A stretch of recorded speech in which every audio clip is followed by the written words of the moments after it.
तर राज्यात 6 ते 7 दिवसात अतिमुसळधार पावसाचा इशारा देण्यात आलाय। हवामान विभागाकडून राज्यातल्या काही भागांना रेड अलर्ट देण्यात आलाय। राज्यात 6-7 दिवसात अतिमुसळधार पावसाचा इशारा। राज्यातील काही भागांना रेड अलर्ट।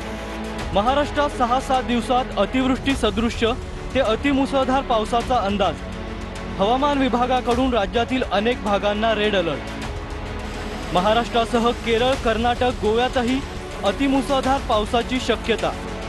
27 मे रोजी कोकणासह पश्चिम घाटमाथा, पायथा परिसरात पावसाचा इशारा।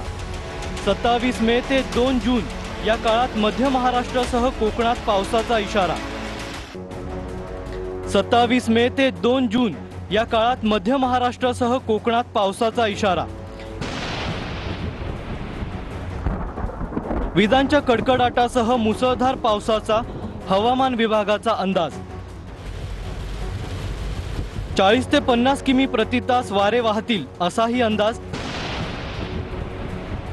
मराठवाड्यात 27 ते 29 मे या काळात वाऱ्यांचा वेग 50 ते 60 किमी प्रति तास असण्याचा अंदाज।